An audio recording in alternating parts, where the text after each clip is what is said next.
And some folks really like, love would be the better word. That's Johnny B out there. You can relate to This Is My Dirt, fourth generation. And that's the title track from Justin Moore's new. Do you call them records anyway? I mean, what are they? I call them. I still call them albums. I guess. Used to be CDs. Used to be. Yeah, I know. The only physical things really that sell anymore are the actual albums, the vinyl. Yeah, there's a they've market made for that. Substantial comeback, and they're the kind of cool thing, if you will, right now. But otherwise, it's obviously on your phone. So I don't know. I always still say album. How you mentioned it, but you mentioned hearing one of your songs. I mean, I can imagine with all the hits you've had, you put on the radio, you're walking someplace, and when you hear yourself, that has to be a trip, doesn't it? It is, and it never gets old. I certainly don't take it for granted, but I always feel like a goofball if I turn it up. You know what I mean? I don't want to turn it because some markets may be PPM, which you know all about. I won't bore the audience. It happens. But I don't really want to turn it up. I feel goofier, or I feel more strange when I hear myself speak. Okay, yeah. Because I'm like, do I really talk like that? But you do want to hear because I was a couple years ago. I do a First Take a lot, and so it was on at whatever time, 10:30. Yeah. I went down the street, went to the Y, worked out, and I'm in the locker room, and they replay it on like ESPN2, and it's on. And I'm trying not to watch it, but there I am, and it has to be like with a song though. It's so much more personal. Yeah. Let's get to football because I first of all you were in New York over the weekend. Yeah. And you hung out with some Razorback fans who couldn't wait to. There's a picture of them. Yeah. Every SEC school and really pretty much every school in the country has their own bar in New York. Yeah, it's pretty cool. I found that out, golly, 10 years ago or something like that. We were there, and there was some game. I forget which game it was. And we all wanted to watch, so we just kind of Googled Razorback bar and then find out later there's one for, like you said, most every team. And so the other night we were off work for the first game because we played on a Thursday night, and we happened to have the night off and said, hey, let's go find a place to watch it, and we found the spot with some more Razorback fans, so figured I'd buy them around, and so there you go. The Razorbacks. You're a talk show host. We'll see. So this is a critical season. I know it was a good start, but it was also Pine Bluff. Yeah. How weird is that when you're doing the show with our friend David Basil in Arkansas, and fans have been pretty hot in the off season. What's that? I mean, you don't want to tick any fans off because they could be ticket buyers of your concerts and record buyers. But how do you nuance that? Yeah. First of all, I am not a media member, and I told Basil that when I was about to start this venture. I said, look, Sam Pittman's a great friend of mine. I've been friends with the last couple of coaches. I'm just going to come at it from a fan's perspective. Okay. And so I feel like I'm pretty knowledgeable of the game, so I can break stuff down along with you. And I'll give my honest opinion. But as you said, we did play no disrespect to UAPB, but it was not a fair fight. Let's just say, but this weekend is. But a lot of teams in the country did that, and I've seen us, Paul. We executed pretty much flawlessly. I've seen us in those games in the past struggle, so hopefully that's a good sign. But I agree with you.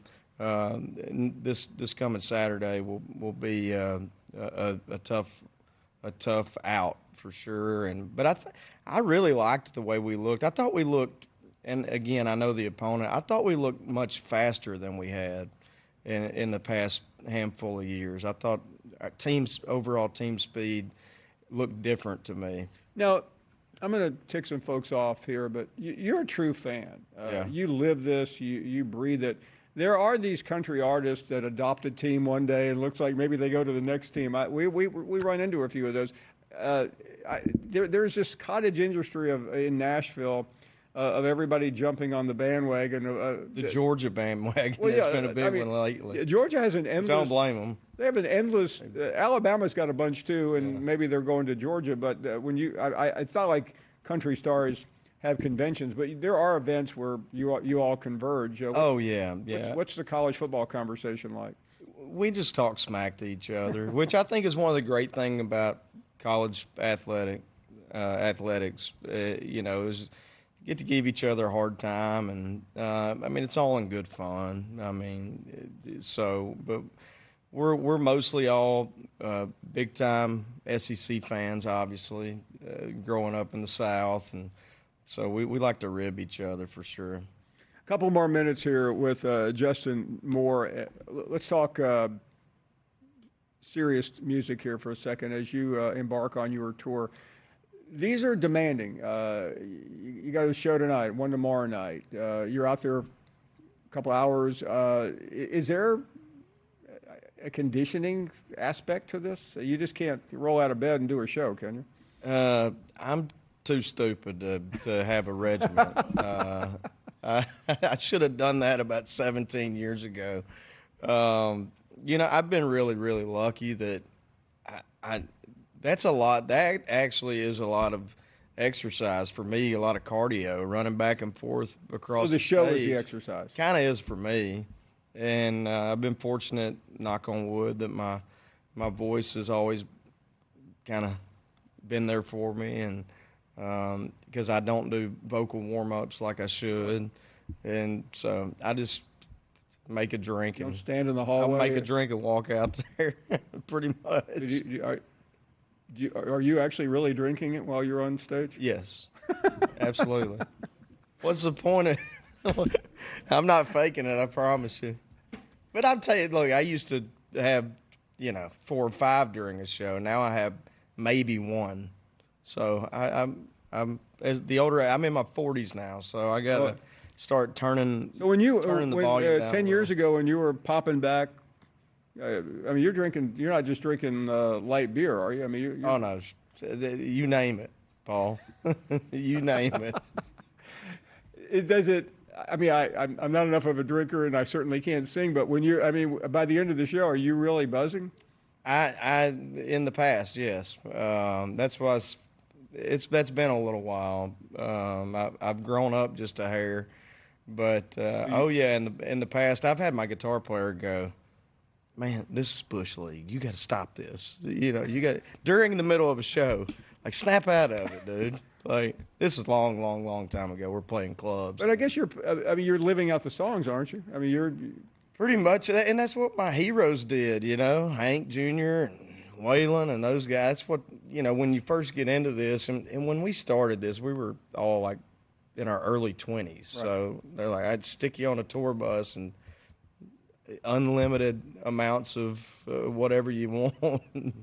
It was a fun ride, but that was finally we all kind of turned into adults a little bit How more. sad. So yeah, right. But well, Justin, I know you have to go because you're working tonight. We're just having fun here, getting ready for the weekend. But what a treat it has been to see you again, and all the best with the tour and of course the record. This is my dirt. Listen, come back anytime. We love it. Thank you, man. Always good to talk to you. Always appreciate your time. Go Hogs.